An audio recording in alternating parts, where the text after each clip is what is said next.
Well, hello and welcome back to my garage. Today we've dug the Bonneville out. She's not really seen the light of day since probably about last October. Yeah, but it's getting into spring. Next month she'll be taxed and back on the road again. She's been laid up for the winter. When I put it away, I fully serviced it. Should have changed the oil filter, checked the valve clearances. I coupled it up to my laptop because I have dealer tool, checked all the carb balances and everything. The bike is running perfectly. And it was given a really good clean when she went away as well. But even a couple of times through the winter, what I've also done, I've removed the spark plugs from it, and I've been dropping a few drops of oil down into the spark plug holes, and with the spark plugs kept out, just turning her over on the starter motor, just bringing the oil pressure light up so that it goes off, just to keep circulating some oil around the engine. And that's another wee job I actually did this morning. I've done the very same thing again. Just to get the oil pressure up, so that the first time she does fire up. I don't want it to be. I want all the lubrication system to have been charged, and at least some oil to have been circulating through it, but without actually having the engine running. So yeah, she's pretty much ready to roll. Just a few final assembly with exhausts and a few bits and pieces put back on, and she should fire up. But you'll have noticed that even a couple of videos ago, I put a Scottoiler onto the wee Enfield. That Scottoiler was actually bought for this bike, but it ended up on the Enfield, and so that's great. But Valentine's Day came along, and a nice wee surprise I got from a wee email from Sports Bike Shop, and it was a 1-day offer, Valentine's Day offer, and if you had a purchase, you got a 20% voucher. So yeah, I treated this little baby to a wee Valentine's Day present, and I got a Scottoiler for it as well. Don't say I don't spoil my bikes. So that's what we're going to do today. We're going to fit the Scottoiler X system. I've got an X system on the Tiger 900, I've got an X system on the V350, and this one's going to have an X system as well. I think they're brilliant. I've been using the X system on my Tigers for years without any problem at all. And the chains get lubricated, and you hardly ever have to really adjust the chain either with it. They just work perfectly. So that's today's task, fitting the Scottoiler onto the mighty Bonneville.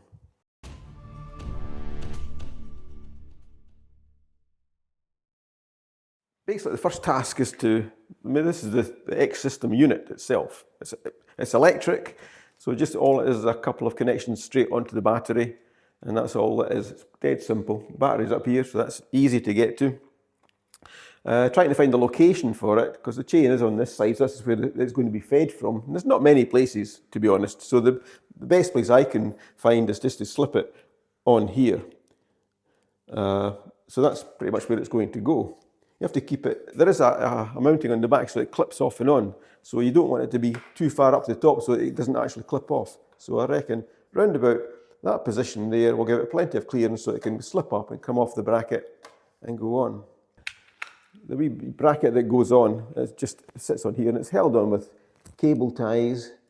But I also put a bit of double-sided adhesive pad on the back as well. So I quite like to it gets that initial, but it sticks to it and it stops it revolving as well.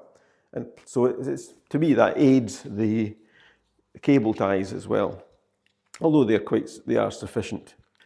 How you oil the chain at the back, there is a wee injector pipe here which is kind of tapered, which goes on the back here, and it just drips the oil on, and that's attached onto this wee mounting plate here with a wee clip. So it's all secured pretty much onto the swinging arm. I looked at Scottoiler's website this morning, and this is the place they actually do recommend it. This pad here is stuck on here, and the injector pipe then goes down here. So that's pretty much what we're going to do. We're going to mount the injector, run the pipe, fit the Scottoiler and connect it up to the battery, and hey presto, we'll have a nice automatic chain oiling system on the bike. So before we start, the kit comes with cleaning tissues, so we can basically give these sections a really good wipe up, take off any polish or grease that might be there, which would stop the Scottoiler attaching on there, because I'm going to use an adhesive pad, so I want that bit done. Another area to do is pretty much where it's going to be mounted, and also there's some wee adhesive clips that support the pipe as well, so it's a good idea. Thankfully the swinging arm is spotless underneath there. So once that has dried sufficiently, a couple of cable ties around the bracket, and just to decide exactly where it's going to fit, I'm going to put it on there. Now make sure when you stick it on, you've got it the right way up, because there is a wee hooks on there, and it has to go the correct way, so make sure it is correct. That is the right way. That is the top, that's the bottom. Remove the adhesive backing. Again, making sure you got it the right way up. Ian, don't put it on the wrong way. And I wanted to fit it just there. That looks perfect. And already with the adhesive, it's a really good fixing. I'm not going to rely just on that. I'm going to use the cable ties as well. And tighten the cable ties up. Chop these off.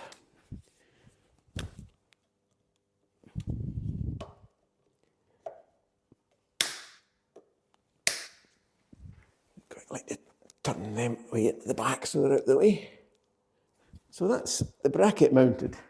So to fit the Scottoiler, it should be a simple case of just lining it up onto the bracket, and it should, yeah, that's it. It just clips on perfectly. With regards to the power cable, so the power cable just sits in really neat. Yeah, I'm going to cable that and tie in that in position as well. Just a nice comfortable wee bend on it there.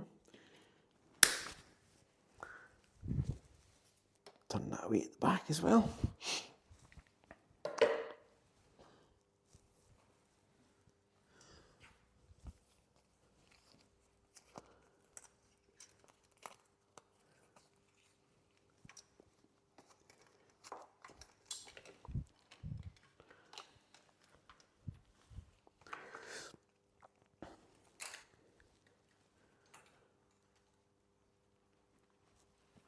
It's a case of just tidying the wiring up as best you can. Got another wee cable tie here.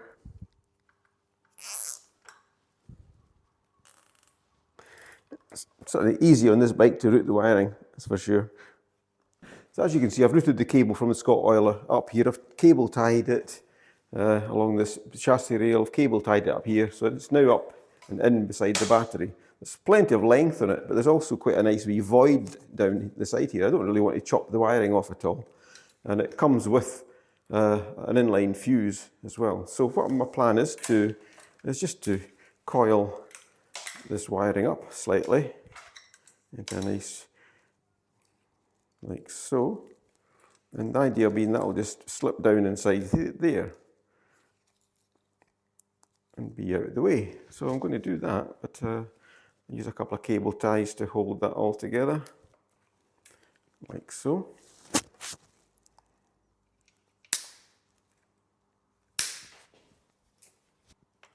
The idea being that will just slip down the side of the battery, and then there's two connections on here. It's a simple case. So first one you want to just disconnect is the negative terminal first. Basically take that off, keep that clear. And then you can work on the positive terminal.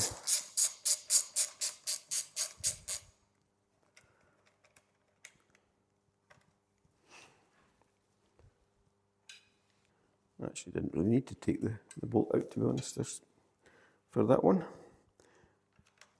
It's got a wee, but you can just slide it in place. So you just slide that in beside the positive terminal. Tighten the screw up and give it a wee final tighten up. Potentially tucked away in the centre of that wee loop. The negative's the same. I didn't have to take the bolts out. I can just slip that inside and give that a wee tighten up.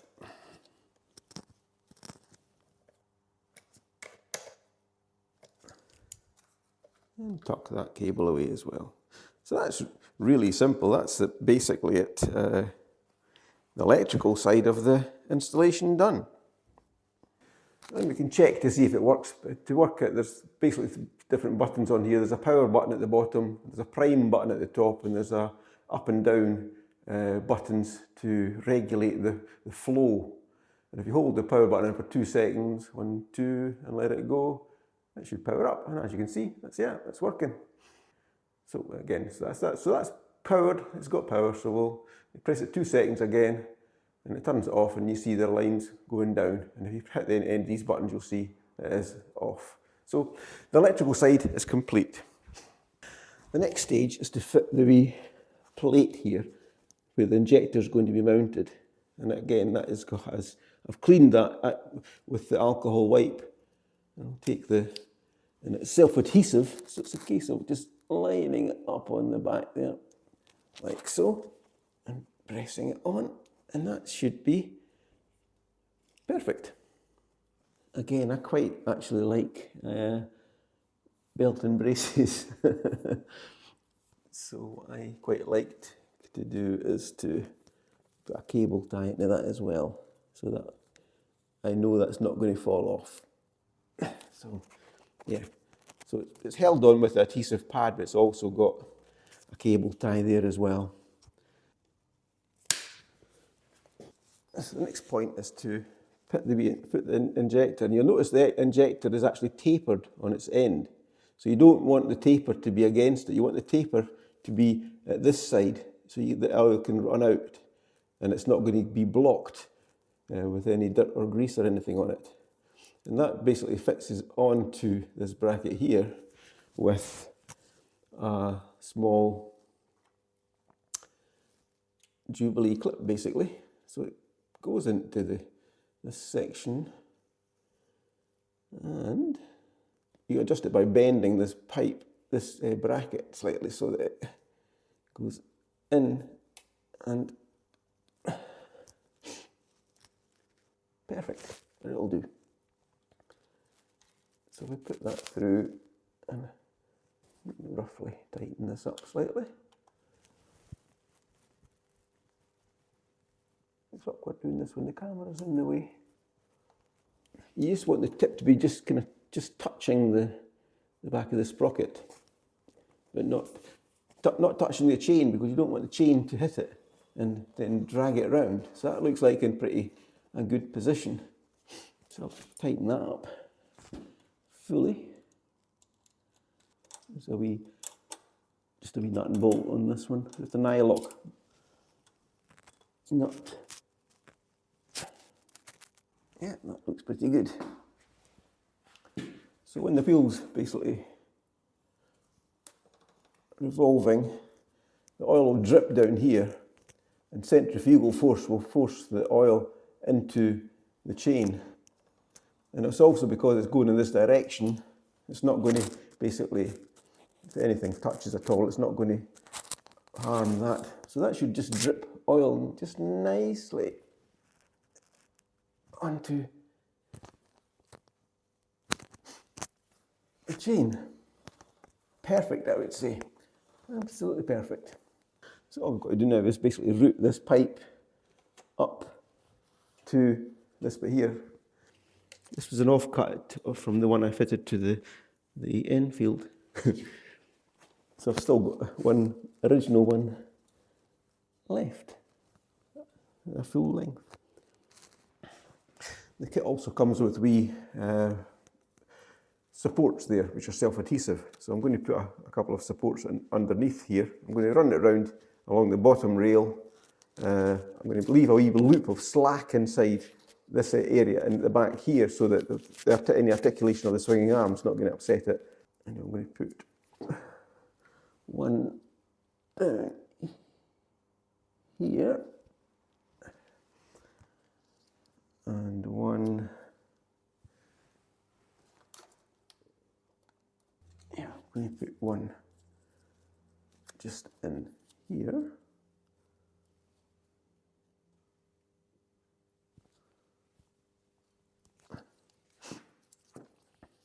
So that's 1, 2, I've got a spare one, so I'm just going to use it. I'll stick it in the middle here, so it'll be supported. So there's basically 4, I've put in 4 hooks. One sitting here, one here, one here, and one here.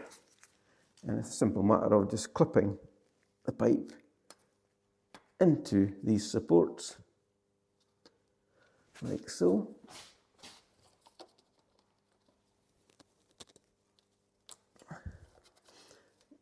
Again, I'm pushing a bit of slack in here for 2 reasons. So it copes with the articulation of the swinging arm, and also there's this wee bracket here it's for the centre stand, and that basically comes up. And I don't want it to hit that, so I'm basically putting a bit of slack in there, so it's got quite a lot of to allow for the swinging arm coming up. To make it fit into the Scottoiler is this wee adapter here, which is the same on both ends. And one thing I've noticed is when you buy a Scottoiler, this comes in the wee plastic pack of bits and pieces that comes with it. And this bit has always got a wee separate wee attachment to the outer packaging. And you tend to open the packaging, take all the contents out, and then throw the packaging in the bucket. And then when it comes to fitting it, you say, where's the adapter? The adapter's missing, this doesn't come with it. And then you go back and you look at the packaging and you say, oh, it's still stuck to it. So again, that basically goes, it pops in here, and this pipe goes on to the end of that. So it's a case of finding the ideal length you want and chopping the pipe about there, should do it, and pushing this into the end of the pipe, which is quite hard for it to go in because it's a tight fit. Just work it in as far as it will potentially go, and pop it into the bottom of the Scottoiler. Push it, this clip into that last wee securing piece. That's it, pretty much done. We've got the injector fitted. So that's the injector fitted, the pipe's run up, and the power's connected to it. All we've got to now do is to fill the unit up. To fill the unit up, basically there's a plug on the top, so you pull this top wee plug out, and that shows the filling hole. And you get the Scottoil that comes with the unit, and it comes with this wee pipe on top, so attach it to the top. Simply turn it around, pop it in there, and it clips inside, and start filling the Scottoiler up with oil. There's a gauge on the side here so you can see the oil going in and see it being filled up. So I've filled it about halfway at this point. I've not fully filled it. And you put the wee plug back in. Now, at this stage, it would be tempting just to switch it on and it would work. But actually it won't. What you've got to do is prime the unit. And to prime it, you've got to press the on button for 2 seconds and switch it on. So that's it now switched on. But to prime it, what you've got to do is to use the priming button. And how do you do it is that on this top, there's a wee screw cap on the top of this, which you can take off. It's that wee tiny screw cap. And again, using this wee nozzle, you plug it into that section there. And what you want to do is you're using this to pressurise the unit. So what then you do is to press the prime button and it starts to prime. You can see that's running through on prime. And then all you want to do is to squeeze the bottle a wee bit so you get basically some air going into it. You don't necessarily want to pump more fluid in. And then you can start to see the fluid coming out the bottom. I'll try and show you that. You can start to see the oil flowing out through the pipe. And if I keep squeezing, you'll eventually see it appearing. Yeah, that's it starting to come around. You can see it coming around now. You can see it working its way around, the oil coming around. It's at that point here.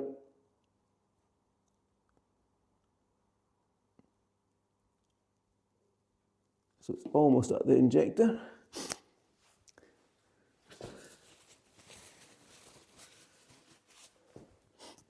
The primer seems to be actually doing the work itself, because I'm not squeezing it at the moment, but it's still pushing it through. And in a moment you should be able to see, and that's it, you can start now see the oil starting to come out of the pipe. And that's basically how it works. It drips oil out onto the sprocket, and centrifugal force forces the oil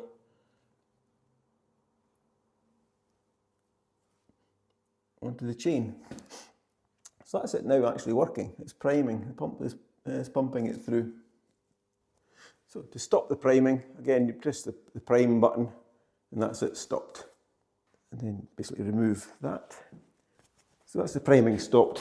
So I get the wee plastic plug and just screw that back onto the top again. And normally you would never have to take that off again. It'll just keep working. So again, once you're at this point, just go back here, and then you can now pretty much fill the chamber up to the full mark. And that's it full. And push the wee plug back in. So there's a gauge on the side here, and you can see it. And the Scottoiler is now full. There's no leaks or anything coming out of this spigot. Going back to how you work the Scottoiler, there's various settings on it. So again, this one here is the on-off button. You press that 2 seconds, let it go. 1, 2, and that's it, switching itself off. You can see when it's off because nothing's working. In this stage, it's not drawing any power from the battery at all. It's just totally switched off. To switch it on, press it down 1 or 2 seconds, and it comes alive. You can see it alive. And when it's switched on and powered, it actually has a sleep mode. If the bike's not being run, if you basically park up in the garage for the night, for instance, and if you're using your bike regularly, there's no actually any need to switch it on and off at all. You just leave it on all the time. Once the bike's in the garage or your shed or wherever you keep your bike, it goes into a sleep mode, and it's just sitting there ready for the next time you want to run the bike. And to be honest, it doesn't pump oil through at that point. The only time it actually pumps oil is when the vehicle is actually running. It knows when the bike's going, when it's moving, when it needs the chain to be lubricated. When the bike is stopped, it will not pump oil through. So again, the top one was the prime. Once it's primed, you never really have to touch that again, to be honest. So the next section is the scale. And you would think it would be from 1, 2, 3, 4, 5. And this is the lowest and this is the highest flow. And at the moment you can see it sitting on, well, medium. But at this point, that is not the highest and the lowest setting. You'll notice that when it goes on its setting, the light flashes twice there. There's actually 15 different settings for the flow rate. And at the moment, this is on number 10, to go down low, you keep going down to the down, down, down. But if you go down again, you'll notice it goes back to the top, but it only flashes once. This is in the lowest, the number 1 scale, from 1 to 5, basically. So if you keep going down, flashes once, down, down, down, and it doesn't go any further down. But if you press the button, you see it flashes once and it's on the lowest setting. So that is in the lowest possible setting. If you press it to go up, it goes up 1, but it flashes once, goes up 2, and it flashes once, it goes up 2 again, it goes up to position 5. If you want to go higher than that, hit the top again, and it goes down here, but it flashes twice. And if you keep going up, up, up, up, it's position 10, flashes. And if you hit up again, it goes down to the bottom, it flashes 3 times. So that's position 11 setting, basically. 12, 13, 14, 15, and it won't go any higher than that. It flashes 3 times at the top settings. That's the highest flow rate that this will give. It's a case of experimenting yourself to see what suits you the best. For a default setting, I tend to set mine at the very top of position 1 to start with and see how it performs. So that's where it is. It's at the top of position 1. Or I might actually say a midway point. I'll put it on a 2 and I'll put it in the middle. Yeah, so it's absolutely right in the middle. So that's basically how it works. It's a great bit of kit, I think. I've been using them for years and I love it. I have no trouble with them at all. So that's it. That's basically the Scottoiler fitted. And I think it looks fairly neat. Put the side cover on down here, and that fits in really nicely as well. Perfect. I'm happy with that. There wasn't really anywhere else you could really put it, to be honest. So that's pretty much the last job I was going to do on this wee bike, apart from just putting the covers, the exhaust back on it, put the tank back on, get some petrol for it, and fire her back up and get her back on the road again, which I'm really looking forward to using this bike because it's an absolutely beautiful bike, and it's in absolutely mint condition, I have to say. So anyway, for now, I hope you found this useful. If you've got a Bonneville and you want a Scottoiler, this is the way I've done it. You might find a better or a different way. But hopefully you found it helpful and interesting.